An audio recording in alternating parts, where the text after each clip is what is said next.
है बेकसों का सहारा हमारा नबी।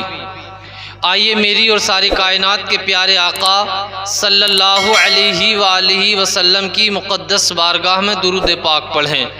अल्लाहुम्मा सल्ली अला सय्यिदिना व मौलाना मुहम्मदिन व बारिक वसल्लिम सल्लु अलैहि सलातन व सलामन अलैका या रसूल अल्लाह सल्लल्लाहु ताला अलैहि वसल्लम। कलमा शरीफ पढ़ें एक बार, ला इलाहा इल्लल्लाह मुहम्मदुर रसूलुल्लाह। और एक मर्तबा नबी और आले नबी की बारगाह में दिल की गहराइयों के साथ दुरूद पाक पढ़ें। अल्लाहुम्मा सल्ली अला सय्यिदिना व मौलाना मुहम्मदिन व बारिक वसल्लिम सल्लु अलैहि सलातन व सलामन अलैका या रसूल अल्लाह सल्लल्लाहु ताला अलैहि वसल्लम। अल्लाह पाक का ये करम है कि उसने हमें और आप सबको अपना और अपने प्यारे रसूल का ज़िक्र खैर करने का मौका दिया। देखिए, मौत एक ऐसी हकीकत है कि जिसको हर एक ने माना है और हर एक को मानना पड़ेगा। कितने ऐसे हैं जो बचपन में ही इस दुनिया से रुखसत हो गए और कितने ऐसे हैं जो जवानी में इस दुनिया से रुखसत हो गए और कितने ऐसे हैं जो इस दुनिया से बुढ़ापे में रुखसत हो गए या हो जाएंगे। लिहाजा जो भी इस दुनिया में आया है उसे इस दुनिया से एक न एक दिन ज़रूर जाना है। अब जाना तो है, लेकिन हम हर जगह जाने के लिए जाने से पहले कुछ न कुछ इंतज़ाम करते हैं। आपको अगर दिल्ली जाना हो तो पहले सबसे पहले आप किराए का इंतज़ाम करते हैं कि अगर किराया नहीं है तो फिर इरादा बनाना ही बेकार है। और फिर अगर वहाँ रहना है 10 दिन 20 दिन या महीना 2 महीना तो फिर उसी हिसाब से आप वहाँ का इंतज़ाम करके घर से निकलने का इरादा बनाते हैं। तो लिहाजा हर जगह जाने का हर इंसान एक इंतज़ाम करता है, लेकिन आप कहीं भी जाएंगे तो मुमकिन ये है कि एक न एक दिन वहाँ से लौट कर आ जाएंगे। लेकिन मौत के बाद जहाँ जाना है, निहायत ही गौर और तवज्जो से सुने, मौत के बाद जिस जगह जाना है, जिस दिन दम निकल गया, जिस दिन तुम्हारी सांसें रुक गईं, उसके बाद जहाँ आपको जाना है वहां से कभी आपको लौट के नहीं आना है। वहां से कभी आपको लौट कर नहीं आना है। दुनिया के मुसाफिर, मंजिल तेरी कब्र है, तय कर रहा है जो तू ये सफर 2 दिन की मंजिल है। लिहाजा आज हमारे दरमियान से कितने हमारे अजीज जाते हैं, कभी रिश्तेदारों के जनाजे, कभी माँ और बाप के जनाजे, कभी खानदानियों के जनाजे हमने अपने कांधे पे रखे और उठाकर हम कब्रिस्तान तक पहुंचाए। बेशुमार आज से 10 साल पहले कितने लोग जो हमारे दरमियान में थे वो आज नहीं है। 5 साल पहले कितने लोग थे लेकिन आज वो नहीं है। 2 साल पहले कितने लोग मौजूद थे लेकिन आज वो नहीं है। हर एक जाता है और जनाजे का जैसे ही उसकी रूह कब्ज होती है, इंसान की ज़बान बंद हो जाती है। अब वो ज़ाहिरी तौर पर अपनी ज़बान से तो कुछ नहीं कहता, लेकिन वो हमसे कुछ ना कुछ खामोश ज़बान से कहता हुआ जाता जाता है और वो ये कहता है, ऐ लोगों देखो, मुझे बुखार जाड़ा आया, तबीयत खराब हुई तो हर तरीके की दवाई खाई, अच्छे से अच्छे डॉक्टर को दिखाया ताकि मेरी बीमारी न बढ़ सके, मुझे कोई तकलीफ ना हो सके। गर्मी का मौसम आया तो मैंने पंखे लगाए, गर्मी से बचने के इंतज़ाम किए। सर्दी का मौसम आया तो मैंने सर्दी से बचने का इंतज़ाम किया।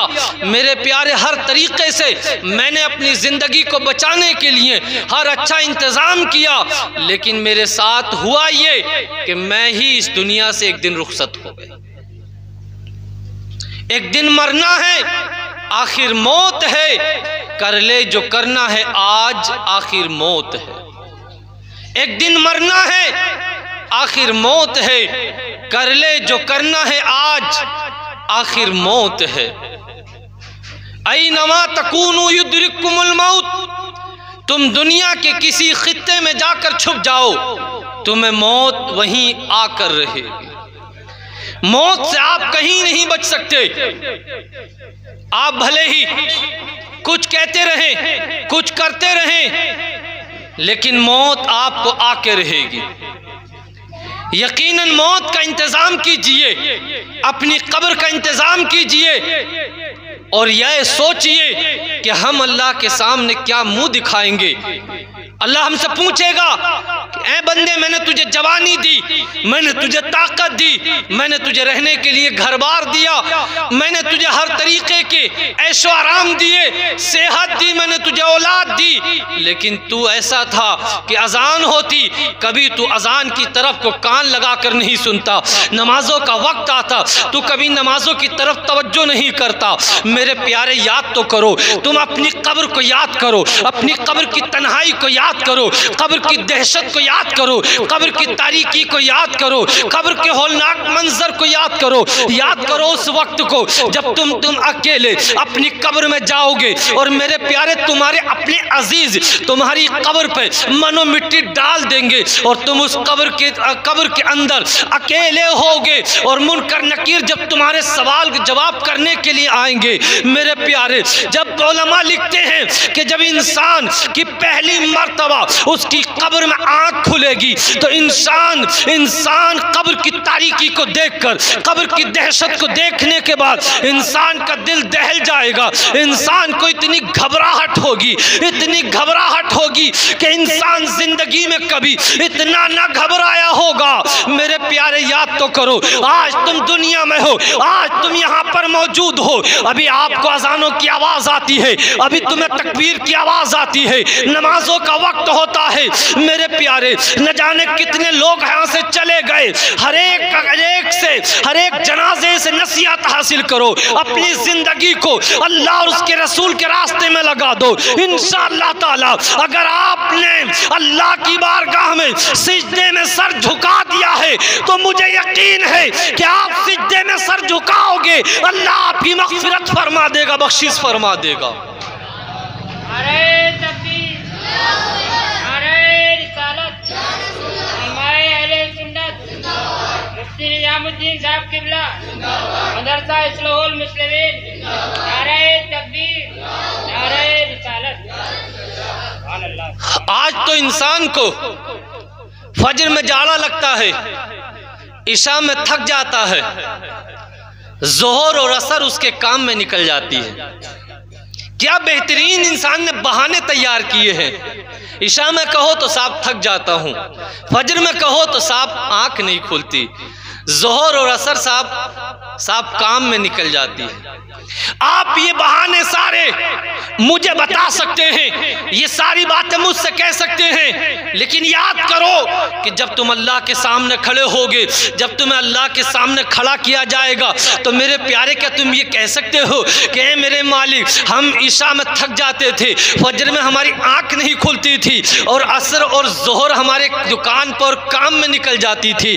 हरगिज़ मेरे प्यारे ऐसा नहीं हो सकता। जब क़यामत का दिन आएगा और तुम्हें अल्लाह के सामने खड़ा किया जाएगा तो तुम्हारे हाथ तुम्हारे खिलाफ गवाही देंगे, तुम्हारी जबान तुम्हारे खिलाफ गवाही देगी, तुम्हारी आंखें तुम्हारे खिलाफ गवाही देंगी, तुम्हारे जिस्म का हर उज़्व तुम्हारे खिलाफ गवाही देगा और तुम वहां कुछ कह ना पाओगे। मेरे प्यारे याद कर लो, आज दुनिया है, दुनिया तो जैसे और तैसे कट जाएगी, लेकिन याद करो उस मैदान कब्र में हश्र के मैदान को कि जहां पर मेरे प्यारे हर एक इंसान अपनी अपनी पड़ी होगी, हर एक इंसान थर्रा रहा होगा, अल्लाह कहरो कसब में होगा। मेरे प्यारे याद तो करो, आज दुनिया की तकलीफ हम बर्दाश्त नहीं कर पाते हैं। अल्लाह के रसूल सल्लल्लाहु अलैहि वसल्लम जब मेराज की रात गए हैं, जब आसमानों पर गए हैं, तो मेरे प्यारे एक जगह देखते हैं कि कुछ लोग हैं जिन्हें फरिश्ते मार रहे हैं, उनके जिस्म के सरों को हथौड़ों से कूट रहे हैं।